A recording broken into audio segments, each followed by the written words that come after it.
Unstable angina and NSTEMI represent one of the most clinically urgent, most heavily tested topics in all of emergency and cardiovascular medicine. And this masterclass gives you a complete, high-yield clinical framework built around the 2025 Unified ACC and AHA guidelines. The core mechanism driving everything you're about to learn is plaque rupture, the moment a previously stable atherosclerotic lesion suddenly becomes unstable and thrombogenic. The diagnostic linchpin separating these conditions from one another is high-sensitivity cardiac troponin, the single biomarker that determines whether a patient has unstable angina or a true myocardial infarction. And the primary goal of everything that follows is risk-stratified intervention, matching the intensity and timing of treatment to each patient's individual danger level.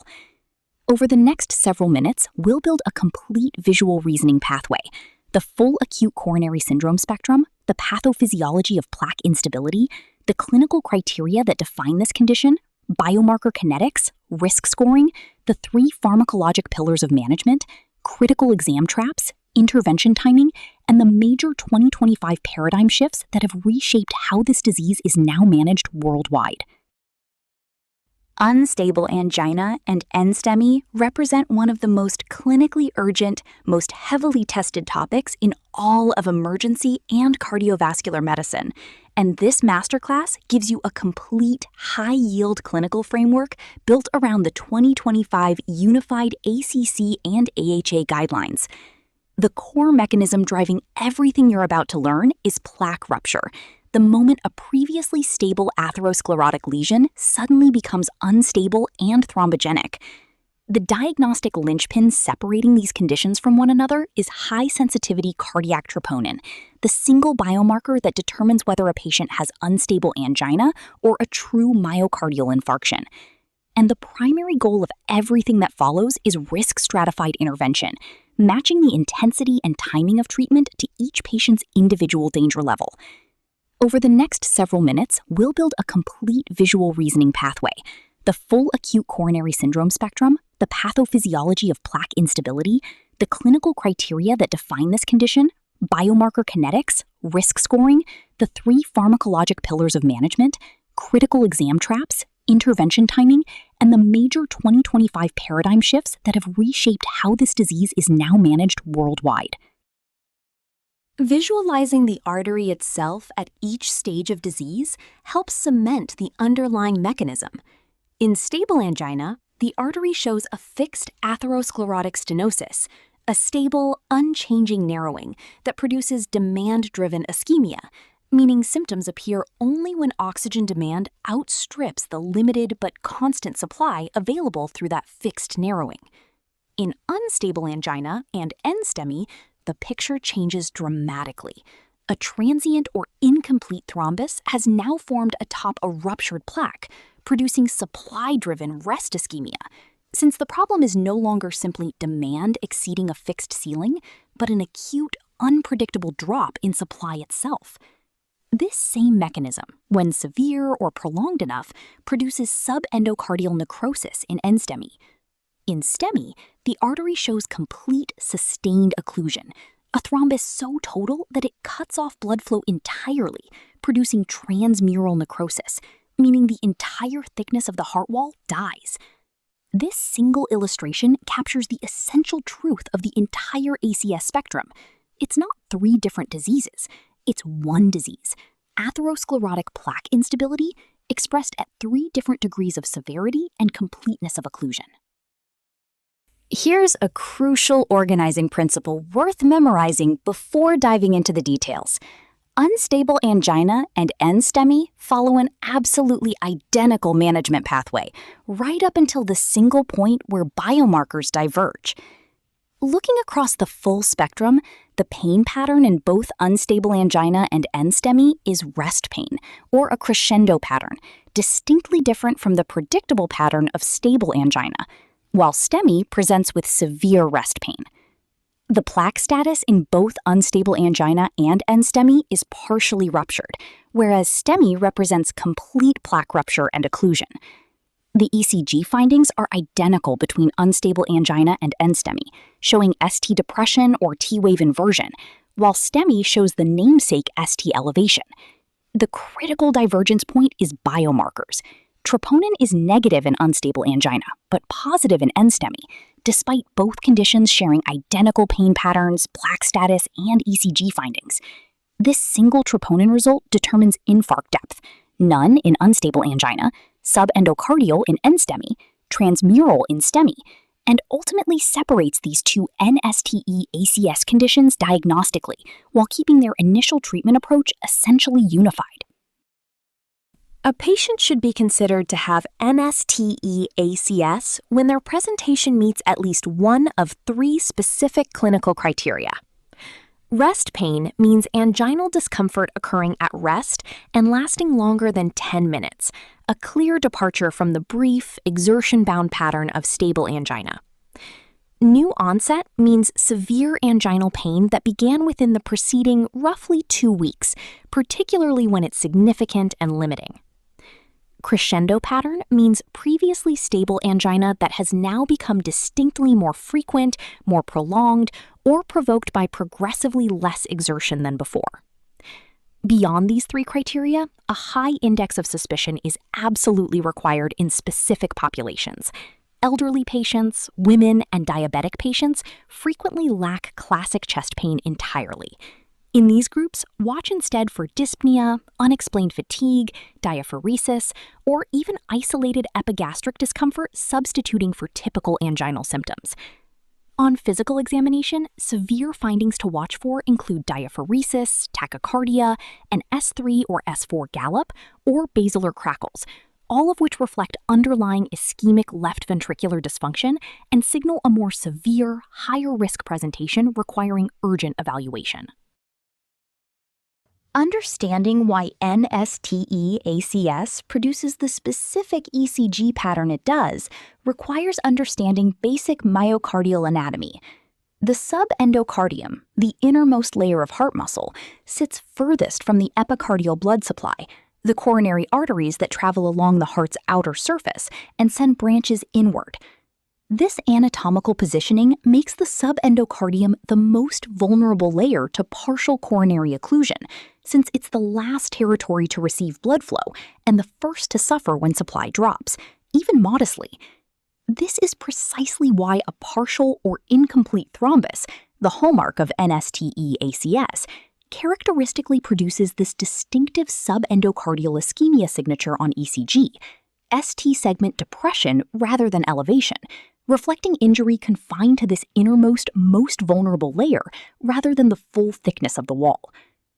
Here's a critical point that gets tested repeatedly. A completely normal ECG does not exclude NSTE-ACS. ST segment depression is actually present in only about 1/3 of NSTE-ACS patients. This means dynamic, serial ECGs that correlate temporally with the patient's symptoms are absolutely critical high-risk indicators, often more valuable diagnostically than any single static ECG snapshot. The single biggest practical advance in NSTE-ACS diagnosis over the past several years has been the shift from conventional troponin assays to high-sensitivity cardiac troponin, abbreviated HS-CTN. With the older conventional assay, biomarker concentration rises gradually and doesn't peak until somewhere around 18 to 24 hours after symptom onset, historically forcing clinicians to wait a painfully long 6 to 12 hours for serial testing before confidently ruling myocardial infarction in or out. The modern high-sensitivity troponin protocol changes this picture entirely. Biomarker concentration rises and peaks remarkably early, within just 1 to 2 hours of chest pain onset, enabling rapid 0-hour, 1-hour, or 0-hour, 2-hour rule-in and rule-out algorithms. This is now the explicit 2025 guideline standard. High-sensitivity troponin assays eliminate the historical need to wait 6 to 12 hours for serial conventional troponins, instead dictating rapid exclusion or confirmation of myocardial necrosis within the first couple of hours of a patient's emergency department presentation. This single advance has dramatically accelerated chest pain triage protocols worldwide, reducing emergency department length of stay while maintaining diagnostic accuracy. Once NSTE-ACS is suspected or confirmed, every patient must pass through what we can call the risk gate, using validated scoring systems to determine the urgency of subsequent intervention. The two major validated tools are the TIMI score and the GRACE score, with GRACE specifically favored across most contemporary guidelines for mortality prediction, given its more extensive and more robust outcome validation. Patients identified as high risk, meaning positive biomarkers indicating NSTEMI, dynamic ST segment changes, elevated TIMI or GRACE scores, refractory chest pain despite initial therapy, or hemodynamic instability, are directed down a high-risk trajectory toward an early invasive strategy, meaning prompt coronary angiography and likely revascularization. Patients identified as low risk, meaning negative biomarkers, low calculated risk scores, and a stable clinical trajectory on initial medical therapy, are directed instead toward an initial conservative, ischemia-guided strategy, reserving angiography only if their condition subsequently changes. This risk gate is precisely where clinical judgment, calculated risk scores, and objective biomarker and ECG data converge to determine exactly how aggressively each individual patient should be managed. NSTE-ACS management rests on three complementary pharmacologic pillars, each targeting a distinct part of the underlying pathophysiology. Pillar 1 is anti-ischemic therapy, aimed purely at symptom relief by reducing oxygen demand or improving oxygen supply using nitrates, beta blockers, and calcium channel blockers. Pillar 2 is antiplatelet therapy, the primary mechanism for plaque stabilization, working by inhibiting platelet adhesion and aggregation specifically at the site of plaque rupture, using aspirin combined with a P2Y12 inhibitor as dual antiplatelet therapy, with GP2B3A inhibitors reserved for select high-risk cases. Pillar 3 is anticoagulant therapy, focused on thrombus arrest, halting propagation of the coagulation cascade and limiting further thrombus growth, using unfractionated heparin, low molecular weight heparin like enoxaparin, fondaparinux, or bivalirudin. Here's the core principle that ties these three pillars together and is genuinely worth memorizing. Anticoagulants work in tandem with antiplatelets, not as alternatives to them. These two drug classes target entirely different steps of the clotting cascade, platelet aggregation versus the coagulation cascade itself, and both are needed simultaneously for comprehensive thrombus control. Diving deeper into the specific protocols, aspirin is given as an immediate loading dose of 325 milligrams, non-enteric coated for rapid absorption, followed by a maintenance dose of 75 to 100 milligrams daily indefinitely. For P2Y12 inhibitors, prasugrel or ticagrelor are generally preferred over clopidogrel, specifically for patients proceeding to PCI, given their more potent and predictable antiplatelet effect, though prasugrel must be avoided in any patient with a prior stroke or transient ischemic attack. Here's a genuinely important 2025 guideline update. Dual antiplatelet therapy duration is no longer a blanket 12-month recommendation for everyone. It's now uniquely individualized by bleeding risk, with at least 12 months recommended for patients with low bleeding risk, while early de-escalation or a shortened duration is explicitly recommended for patients identified as having high bleeding risk. On the anticoagulant side, unfractionated heparin requires active monitoring through APTT and dose adjustment. Low molecular weight heparin like enoxaparin offers predictable pharmacokinetics without routine monitoring. Fondaparinux offers a favorable bleeding profile but needs supplemental anticoagulation during PCI. And bivalirudin is specifically favored in patients with high bleeding risk or a history of heparin-induced thrombocytopenia. Anti-ischemic drugs come with several contraindications that are consistently and heavily tested, so let's walk through each one carefully. Nitrates, given sublingually or intravenously, act through venodilation, but they're strictly contraindicated in right ventricular infarction because preload dependence in this specific scenario means venodilation can cause profound, dangerous hypotension.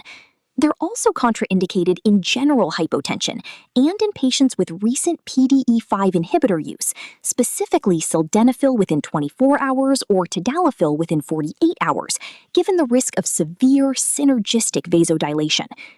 Beta blockers, like metoprolol, reduce heart rate and contractility to lower oxygen demand, but they're contraindicated in advanced AV block, severe reactive airway disease, such as active asthma or COPD, severe hypotension, or cardiogenic shock, since beta blockade would dangerously worsen forward cardiac output in these settings.